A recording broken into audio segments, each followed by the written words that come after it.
Good to be with you once more. Always enjoy having these conversations. It brings a smile to my face.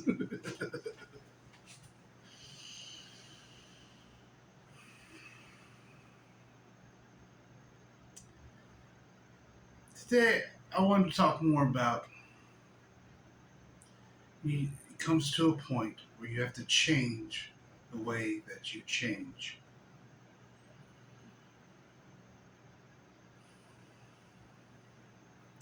Because that is a statement that is very factual, very true.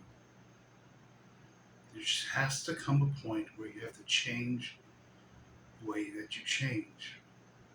I've said that everything is a half-truth. Every path. There's a point along the path you realize it's a half-truth. That it's only true some of the times, but it's not true all the time. And it's at that point you start looking for the real truth. And eventually, looking at seeking, seek until you have found. When you have found, you will be disturbed. And once you are disturbed, you will be amazed. You can say when you come to that point of realizing everything is but a half-truth, you start allowing your light, your awareness to shine. You start allowing that clarity, the contrast to come to you.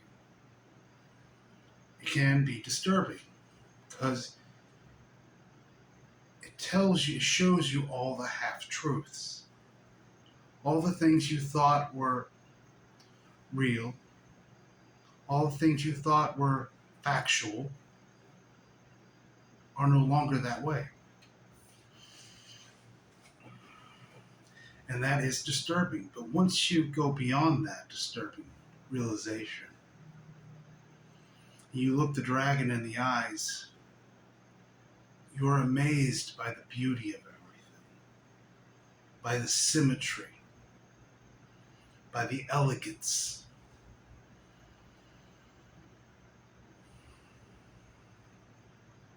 Talked last video about symbolism. So we're going to go back into another symbolism, the pyramid. The pyramid. I know many people are fascinated with the pyramid, the pyramids of Giza. They have many questions about them. They're at times just irrelevant, not important. They debate on who built them. Was it built by slaves? Was it built by volunteers? Was it built by aliens? No, they didn't build them. Yeah, like I said before, you give aliens way too much credit. The other multidimensional beings, that's all they are. They're your brethren. They're the ones who are too scared to come here.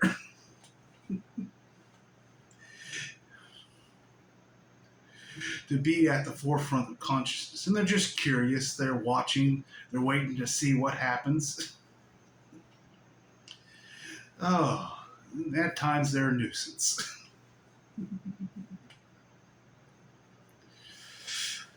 So we have the pyramid.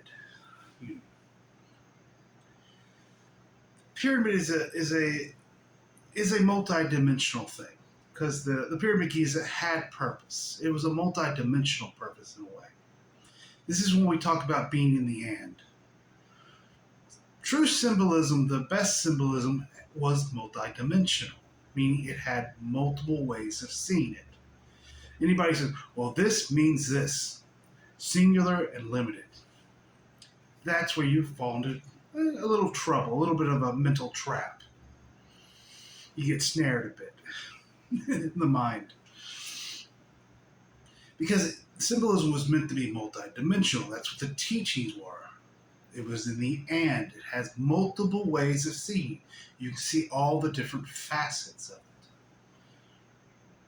And how they connect and how they move together, dance together. So we're going to be talking about the pyramid again. Oh, I just love doing it. The pyramid. The pyramid symbolizes, most people throughout the world are familiar with the pyramid. It is a famous landmark of great mysteries at times. You can say the pyramid can symbolize, it's just one of the aspects of it, one of the facets. It's a bunch of blocks put together until you get to the top.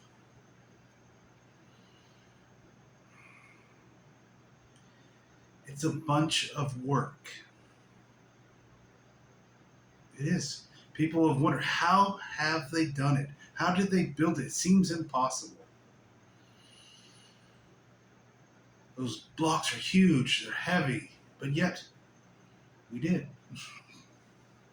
You can say each of those blocks is information, is knowledge. Each of those blocks it's a mental effort, stacking one on top of the other, trying to reach somewhere, trying to get to the top. Stacking one by one until you come to a point or to a realization that you're not going to get where you want to go by stacking all those blocks.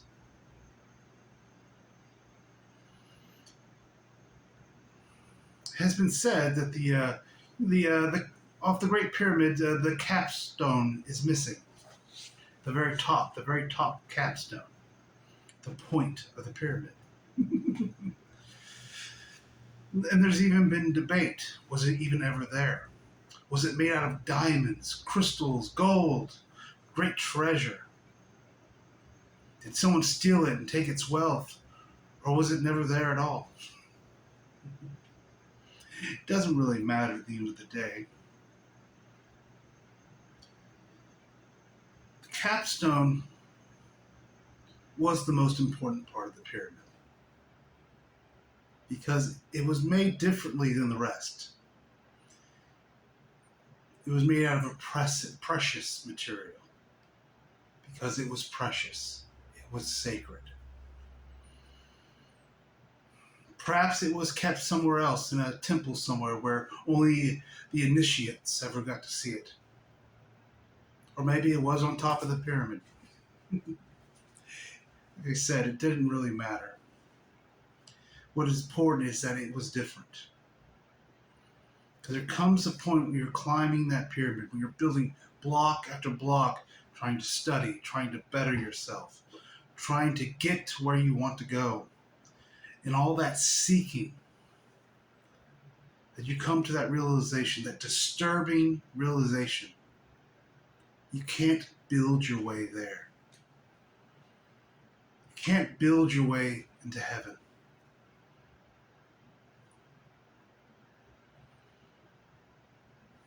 You can't effort your way into it, into the divine. Because as I said before, the X. You look at the bottom of the X, it's a pyramid. Well, it'll be 4 pyramids going around because it symbolized going up, well, if I can do it, coming down, the past coming in, and the future coming in. Because at the point where you realize you have that disturbing realization that you can't effort your way into it, that you have to, some have said, surrender. Like I've said before, I prefer the word allowing, because surrender has energies around it that I don't care for. You have to allow. And at that point, that is when you come to the singularity, to when everything comes together, when the future comes into the present, or the past comes into the present. The earth, the physical realm, and the heavens, the non-physical realms, all come to a singularity of realization.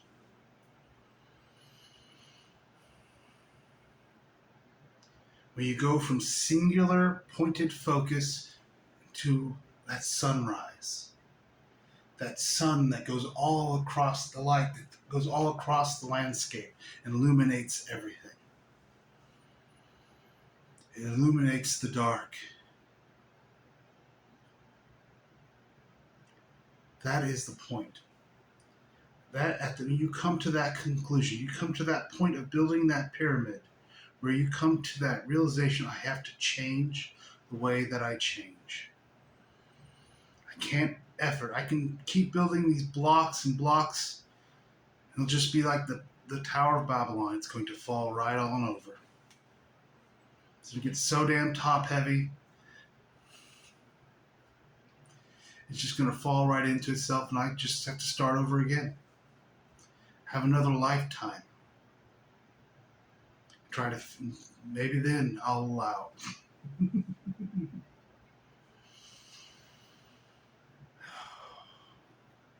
So it just comes to that point, that capstone, that point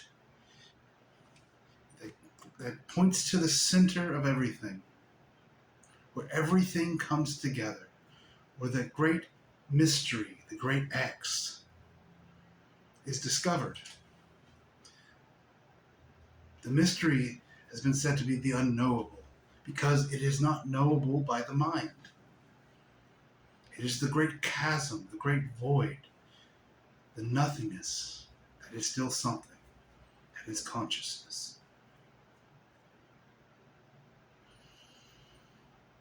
And that's where you find the treasure once again, the capstone.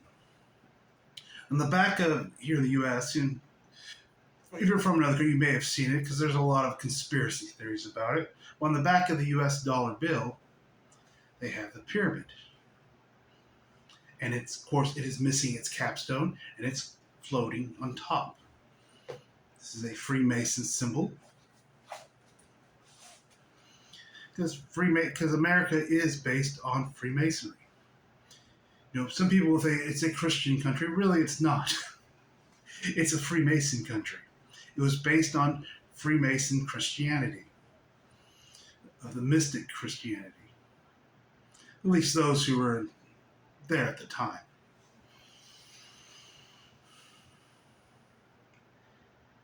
Like I said, y'all give a hard time to the Freemasons. They're not bad folks. like I said before, it's a shell of what it used to be. It did its purpose, and now it's kind of, gone. It's a shell. It's a mostly a men's club nowadays, where they do funny rituals that most of them don't really understand or care about.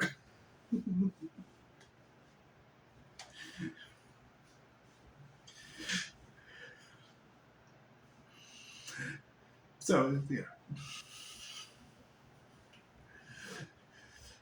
Like I said before, conspiracy theories are a waste of time. Not a very good distraction. It just leads to a lot of victim energy. When Enlightenment's all about going into sovereignty, all about taking responsibility. So, like I said, on the back of the dollar bill, there's the pyramid, and there's above it the floating eye, the eye of providence. Some of you call it the all-seeing eye because it sounds scarier. And as they say, fear sells. But it's the eye of providence. What is providence? That is what it is. It is it's a pyramid. It's the capstone. It is the Holy Trinity, the Father, the Son, the Holy Ghost. Well, that's one way of saying it. You could say it's Amun Ra, Mut, and Khonsu. You could say it is the I Am, the human and the soul. It's just, different symbolism for different ages and times. People get very lost in these things, and they seem to get confused by them. It's all the same thing, just said in a different way. Really, it's all it is. And then as people at those time periods had different viewpoints and different belief systems, they added things onto it that they thought it was, because they came at it from the mind. But so you got the holy, you have the Holy Trinity. It's the coming together. And the center of it is an eye. Eye is a circle within a circle. For God is a circle whose center is everywhere, whose circumference is nowhere. The eye represents awareness. Awareness represents light. You'll see beams of light coming from it. It's illumination. It's enlightenment, realization. And it says, out of many are one. It says it in a Latin phrase. I'm not going to. I'm bad enough with English words, so I'm not going to try Latin. But out of many are one. Beautiful statement. Now that can be taken in many different ways. We, the many, are one. That's how most see it. But that's not really true. You can see out of the many yous are one. Out of the many aspects, facets, all these incarnations, all the aspects you've created throughout your lifetimes. Out of all those things, they come back together to one, to find oneness within the self. That's why it's on the $1 bill.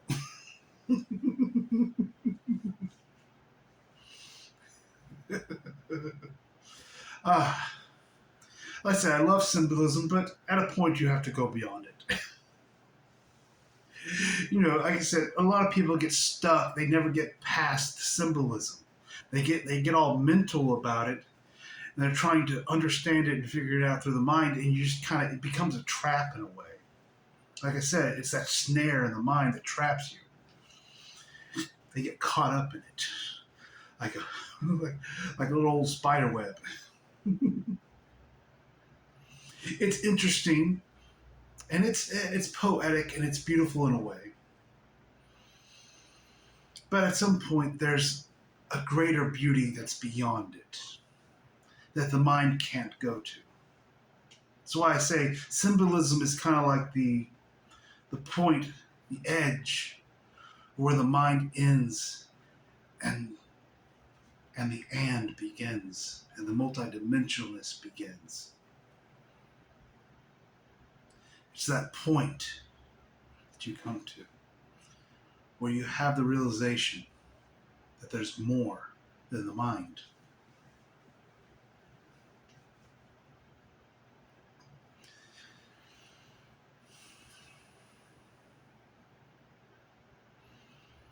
Oh, I know people are so scared of things. Of ancient things, they've added so many stories on top of things. And they're trying to figure out and trying to make sense of it all when it's just a bunch of gibberish. A lot of the things in the mysteries, a lot of it is just gibberish. Because it's a lot of different people at different time periods writing about what they thought it meant to them at that time. In ancient Egypt, the religion changed multiple times. Ra went from just Ra to Amun-Ra. The meanings of the gods changed. The meanings of what they meant, how they were used, changed multiple times over the evolution of Egypt. And this was actually a good thing, because it was supposed to evolve. The gods really just were, they're archetypes. That's it. They're archetypes of certain energies. So you could feel into the symbolism of it. You could tell a story about it. Because a story is a great way of getting beyond the mind. It tricks the mind. That's why Jesus always talked in parables. Why a lot of the great masters of the East always talked in parables, in stories. Stories that had a point to them, that had a singularity in them, that brought everything together. Because it tricked the mind. The mind got caught up into the story, and then while it was distracted with the story, boom, truth, a realization could happen.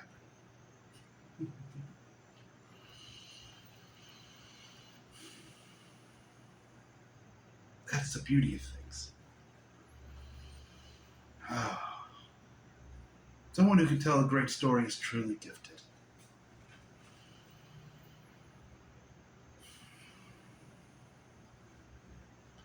So don't get caught up in everything. It's just stories. If you get into if you try to figure it all out, if you try to think, well, this person said this person said that, oh, you try to bring all that information together and trying to figure it out, well, what do they really mean? What did this person mean? Well, this person said the opposite. Well, why are they at odds? It's confusing, and the mind's just going to go. Steam's going to come out your ears, and you might have a headache. So just realize it comes to a point of building that period, all that information, all that crap of knowledge that isn't really very useful, that you realize there's something else. You realize you have to change the way that you change.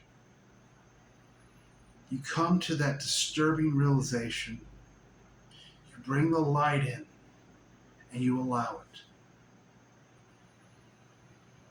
You allow yourself to be disturbed, because that disturbedness, that breaking away of what you thought was, allows to bring in what is, the truth of what is.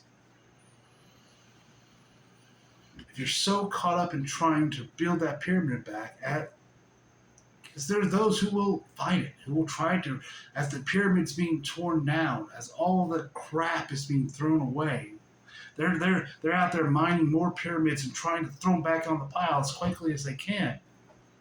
It's just going to cause suffering. It's going to cause yourself to be tired and wore out. Give you quite a few headaches. Not really worth it.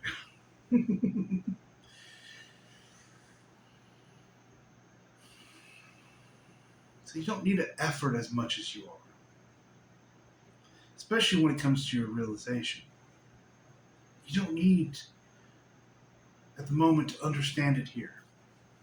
And I know that's going to be a very hard thing for a lot of people, because that's what they prize the most, understanding something here. So you can go and talk in front of people like, oh, no, this is what the Buddha really meant.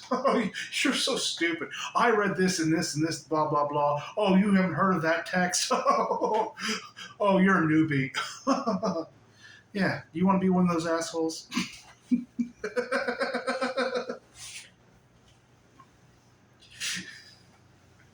Do you really?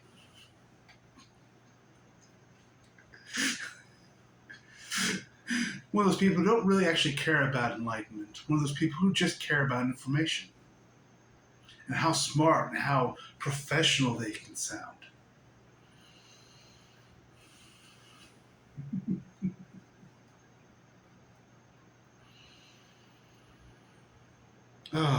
So when you're tired of building that pyramid, you realize it comes to the point of attaining that capstone, attaining that holy trinity of yourself, coming back into a oneness of yourself, taking the many and making them one. Because you say, when you go have your realization, it echoes out, it reverberates out into the rest of you. And all of your other lifetimes, past, present, future, whatever they are, will come into realization too. It changes what had happened. Like I said, the past is fluid, and so is the future. It's not as solid as people believe it is. All parts of you go into realization. All parts of you have that, oh, I exist, and comes back into unity.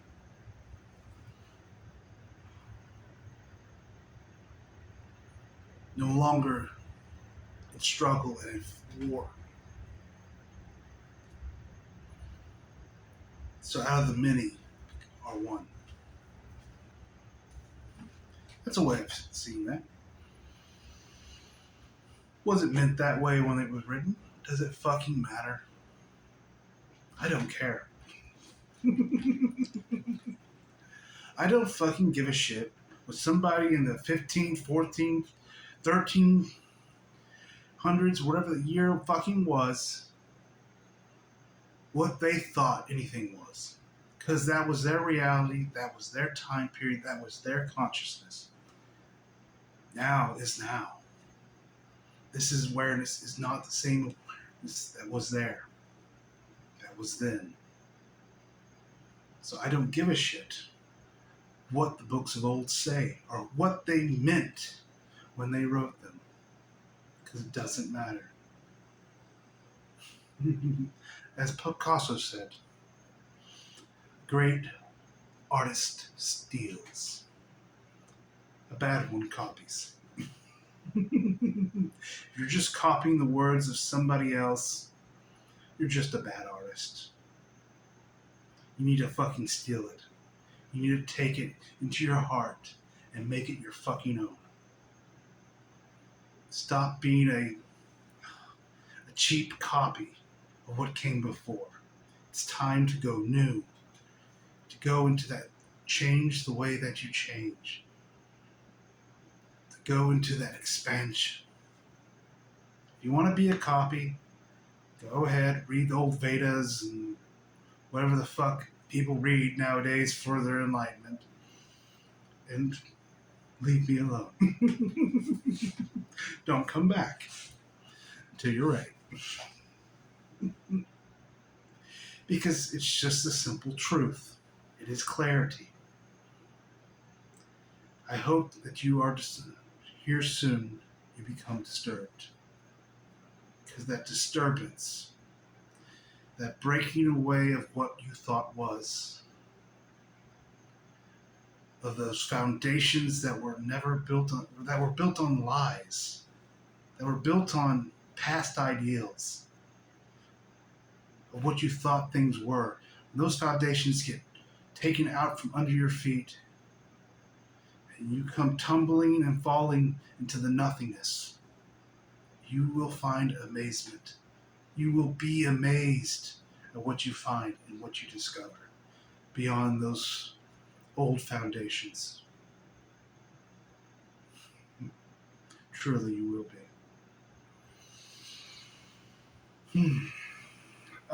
It's been a pleasure once more to have this illuminating conversation with you all. To be here on this planet, embodied, and truly doing my joy, my passion. I thank you once again for coming around, and I hope to see you again.